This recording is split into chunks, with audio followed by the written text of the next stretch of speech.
గురువు యొక్క ప్రభావం జాతకుడిపై ఎలా ఉంటుందంటే, గురు ప్రభావితులు స్థూలకాయం కలిగి మంచి ఆకారం కలిగి ఉంటారు. గురుగ్రహ ప్రభావితులకు ఆహారం, వస్త్రం వంటి జీవిత సౌఖ్యములు పుష్కలంగా ఉంటాయి. సాంప్రదాయాల పట్ల గౌరవం, దైవభక్తి, పాండిత్యం, న్యాయబుద్ధి, ధర్మ నిరంతరి జ్ఞానం కలిగి ఉంటారు. చక్కని కంఠధ్వని, విశాల నేత్రాలు కలిగి ఉంటారు.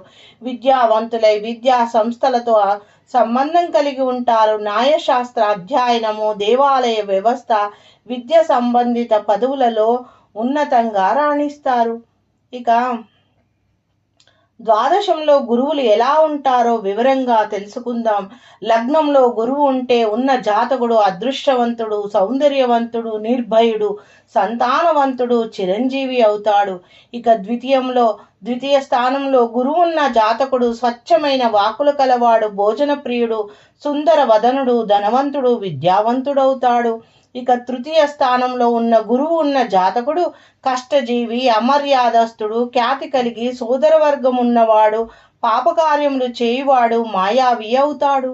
ఇక చతుర్థ స్థానంలో ఉన్న గురువు ఉన్న జాతకుడు సుఖజీవి, తల్లి సేవకులు, భార్యాపుత్రులు, బంధువులతో కలిసి జీవించేవాడు, సంపద ద్వైభావము కలవాడు అవుతాడు. ఇక పంచమ స్థాన గురువు ఉన్న జాతకుడు పుత్రుల వలన క్లేశములు అనుభవిస్తాడు, మేధావి, మంత్రి పదవిని అలంకరించిన వాడు అవుతాడు. ఇక షష్టంలో స్థానంలో గురువు ఉన్న జాతకుడు నిరుత్సాహి, అగౌరవములు పొందుతాడు, శత్రునాశకుడు, మంత్రాభినివేశనం కలవాడు అవుతాడు. ఇక సప్తమ స్థానంలో ఉన్న గురువు ఉదారుడు, మంచి కలత్ర కలవాడు, మంచి పుత్రులు కలిగినవాడు, వినయ సంపన్నుడవుతాడు. ఇక అష్టమ గురువు ఉన్న జాతకుడు కడు బీదవాడు, అతి తక్కువ సంపాదన పరుడు, పాపి, చిరంజీవి అవుతాడు.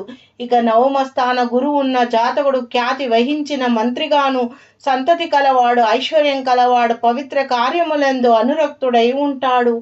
ఇక దశమ స్థానంలో ఉన్న గురువు జాతకుడు రుజువర్తనుడు, పవిత్ర కార్యములు చేసి ప్రఖ్యాతి చెందినవాడు, బహుధనవంతుడు, రాజమిత్రుడవుతాడు. ఇక ఏకాదశ స్థానమునున్న గురువు ఉన్న జాతకుడు ధనవంతుడు, నిర్భయుడు, వాహనములు కలవాడు, చిరంజీవి, అల్ప సంతానవంతుడు అవుతాడు. ఇక ద్వాదశ స్థానం అంటే 12వ ఇంట గురువు ఉన్న జాతకుడు ఇతరుల చేత అసహించుకొనబడతాడు, అసంగత్యములు పలుకువాడు, అప్రమతుడు, పాపం చేయువాడు, అలసట పొందువాడు అవుతాడు. ఇవి జన్మజాతకంలో 12 స్థానాలలో గురువు యొక్క ఫలాలు. Thank you for watching my video. Please subscribe and share and watch my playlist. Thank you.